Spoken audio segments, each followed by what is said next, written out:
Por que proibir as drogas?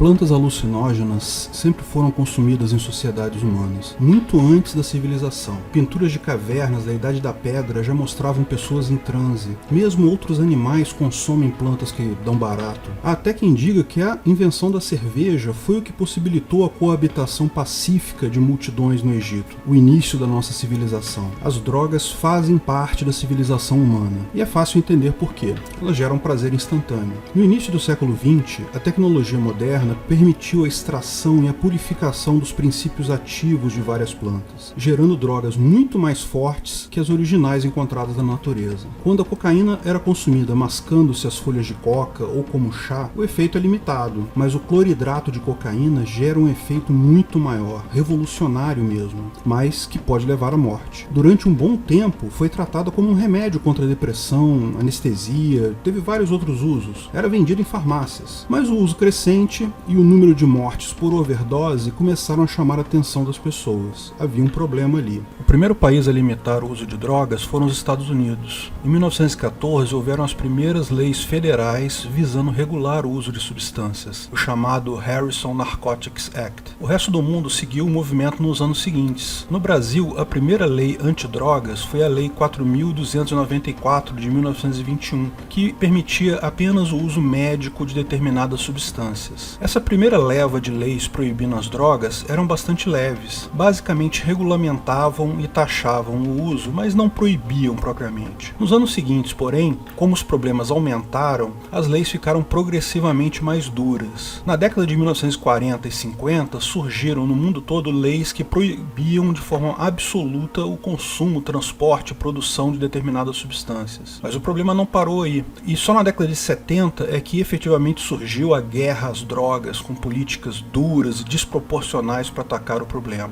Uma pequena lei não resolve o problema? Cria uma lei mais dura. Continuou não resolvendo o problema? Cria uma lei mais dura ainda. O problema aumentou, então não é porque a lei não funciona, é porque precisa de uma lei ultra mega plus ultra dura para resolver o problema, claro. Porque leis resolvem todos os problemas, não é? Basta achar a lei certa, pensam os débeis mentais positivistas. Drogas, embora gerem prazer imediato no consumo, fazem mal para quem as consome. A depressão após o barato, danos ao coração, danos ao cérebro, impotência, risco de morte por overdose, comprometimento do fígado, outros órgãos, enfim, os efeitos das drogas são terríveis para o corpo. Adicionalmente, a dependência química e psicológica leva os usuários a comportamentos obsessivos e compulsivos. Só querem usar cada vez mais e mais drogas, destruindo os demais aspectos da vida do usuário. O viciado em drogas acaba destruindo a sua vida e a vida daqueles em volta dele. Isso se não acabar morrendo devido a algum problema gerado pela droga. Ninguém gosta de ter sua liberdade reduzida, mas o governo sempre soube lidar com esse tipo de situação. Várias reportagens no jornal mostrando casos extremos de pessoas destruídas pelas drogas e depois os políticos dizendo que dariam a solução do problema com uma lei. Lógico, mais uma lei limitando a sua liberdade, mas é para aumentar a segurança de todos. Como vocês viram no jornal, esses viciados são um risco para a sociedade. Veja o meu vídeo sobre liberdade e segurança sobre essa estratégia do governo. Existem diversos argumentos sobre as drogas realmente não fazerem mal, ou pelo menos não fazerem tão mal quanto a propaganda do governo diz. Muitos apontam que o cigarro faz muito mais mal do que a maconha, que o álcool seria pior do que várias drogas. Embora seja inegável que existam alguns riscos para o corpo do uso contínuo, as conclusões variam bastante sobre o quão ruim isso realmente seria.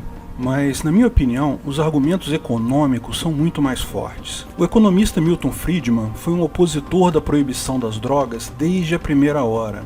Ele aponta que, tal como a proibição do álcool, a proibição das drogas seria ineficaz, mas pior que isso, levaria a inúmeros efeitos colaterais muito piores que a droga em si. Essa história em quadrinhos, feita pelo Stuart Macmillan, é muito legal. Veja o link dela na descrição desse vídeo. Basicamente, o argumento econômico é que as drogas são imunes ao efeito dissuasivo de preços altos, porque atuam diretamente no cérebro. Então, embora a guerra às drogas e toda a proibição tenha tenha levado a um aumento de preço das drogas no mercado, isso não causa diminuição na demanda. Com preços altos e demanda alta, são enormes os incentivos para os cartéis. Um mercado de alto risco e alto ganho sempre favorece a quem tem mais capital. O governo acaba atuando como um protetor dos grandes cartéis contra pequenos produtores autônomos de droga. Isso favorece o crescimento desses cartéis, de máfias, facções criminosas, que ficam cada vez maiores e mais organizadas. Essas máfias não têm acesso à justiça, o que leva à resolução violenta de conflitos, aumentando mortes e violências em todos os lugares. Isso causado pela proibição das drogas. Além disso, para o traficante, é melhor ele traficar drogas com maior poder viciante. E como o usuário agora enfrenta um monopólio de grandes cartéis, se ele não encontrar a droga preferida dele, que é mais leve, vai acabar comprando a mais pesada.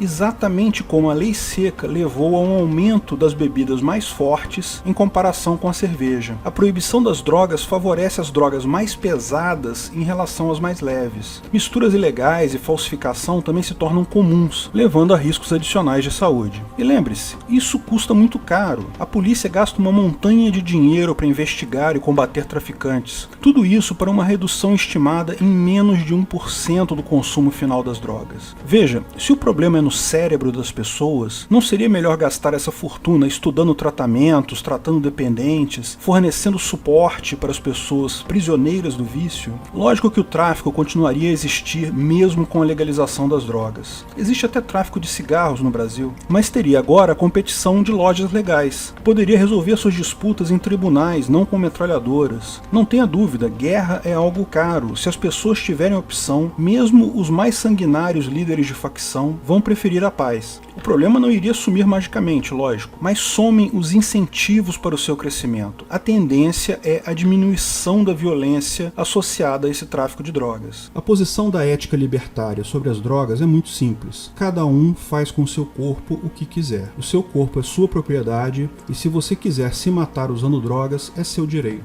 Desde que você não agrida a propriedade de alguém ao comprar a droga ou ao usá-la, ninguém pode se opor. Essa posição é baseada em ética pura. Esse tipo de abordagem da ética pura é de compreensão difícil para a maior parte da população que está acostumada com os dilemas utilitaristas. Algo do tipo, o que é melhor, proibir as drogas ou liberá-las? O utilitarismo sempre apresenta os problemas em termos do mal menor. O mal menor é proibir as drogas e conviver com organizações criminosas, tráfico de substâncias, tiroteios, invasões de favela. Ou o mal menor é liberar as drogas e ver mais pessoas com acesso às drogas, ver seu filho comprando drogas e se tornando um viciado. O utilitarismo é muitas vezes representado pelo clássico dilema do bonde. Um bonde está caminhando em um trilho, e se seguir adiante vai matar 5 pessoas. Você tem a opção de puxar uma alavanca desviando o bonde para outro trilho, onde, porém, o bonde vai matar uma pessoa. A questão é, você deve puxar a alavanca? Veja, você puxando a alavanca, você está matando uma pessoa. Sob a ótica fria, você se tornou um assassino. Lógico, está salvando a vida de 5 pessoas. O que é o menos pior? Qual é o mal menor? A resposta mais comum é a do Spock.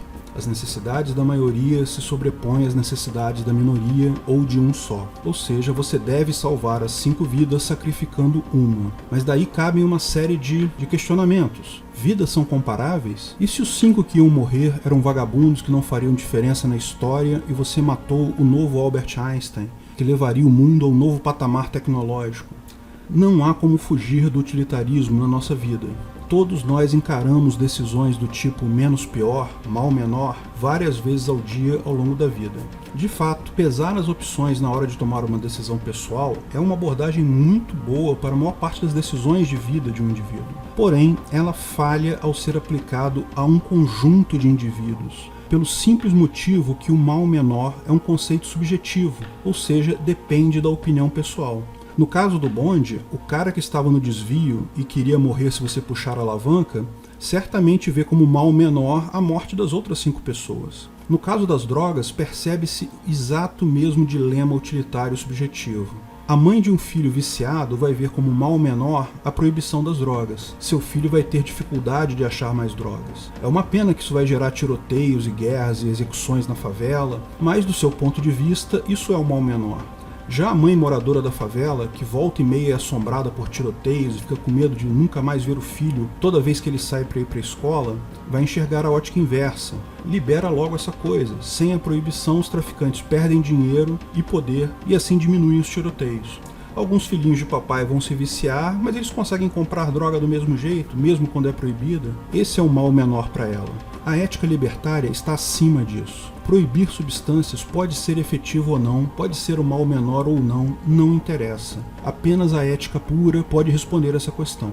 Na ética libertária, ninguém tem direito de te proibir de fazer alguma coisa com a sua propriedade. Seu corpo pertence a você e você deve ter o direito de fazer com ele o que a sua consciência ditar. Na minha visão estritamente pessoal, eu acredito que existe sim um risco grande ao se usar drogas. Vi 2 amigos meus do colégio que afundaram nas drogas, um deles faleceu com seus 30 e poucos anos, mas também vi colegas que usaram drogas e não foram afetados. Seguiram sua vida, se tornaram profissionais respeitados, formaram famílias, têm filhos. Esses todos, assim como eu, sentem medo que os filhos usem drogas, porque eles sabem do risco. Pode não ser todas as pessoas que acabam na merda, mas sim, existem pessoas que se destroem com as drogas. Nenhum pai quer isso para os filhos. Por isso eu sou claro ao explicar o risco das drogas para os meus filhos. Acho que ninguém pode proibir ninguém de fazer coisa alguma, mas é obrigação de todo pai aconselhar e claramente o uso de drogas é arriscado. Tomo a liberdade de aconselhar você também, jovem. Não use drogas. O risco é muito grande para o prazer momentâneo. Mas, em última análise, a decisão é sua. Não é minha, não é de ninguém. Decisões utilitárias só fazem sentido quando tomadas individualmente. Aplicar utilitarismo em uma sociedade sempre levará à injustiça e agressão indevida a indivíduos. Por isso, a única forma de organização social pacífica possível é a baseada na ética da propriedade privada, é o libertarianismo, é o anarcocapitalismo. A frase que resume esse sentimento é a dita pelo Penn Jillette: sou libertário justamente porque eu não sei o que é melhor para as outras pessoas. Se você gostou do vídeo, não esqueça de curtir e compartilhar. Comente abaixo se tiver qualquer dúvida ou se quiser sugerir novos temas. Se inscreva no canal e clique no sininho para ser avisado de novos vídeos. Lançamos vídeos novos todas as sextas-feiras, eventualmente algum vídeo extra durante a semana. Agradeço a todos os nossos apoiadores no Patreon, Apoia-se e Subscribe Star, principalmente nossos apoiadores VIPs, Bob Dias, Bruno Brinatti, Keller, Fabrício Biasotto, Gabriel Carres, Matheus Azevedo, Matheus Nardi, Onias Vieira Júnior, Rodrigo Andolfato, Thiago Abreu, Washington Matos Poloto. Se quiser contribuir com o canal, ajudar na divulgação do anarcocapitalismo, veja na descrição do vídeo de que formas você pode fazer isso.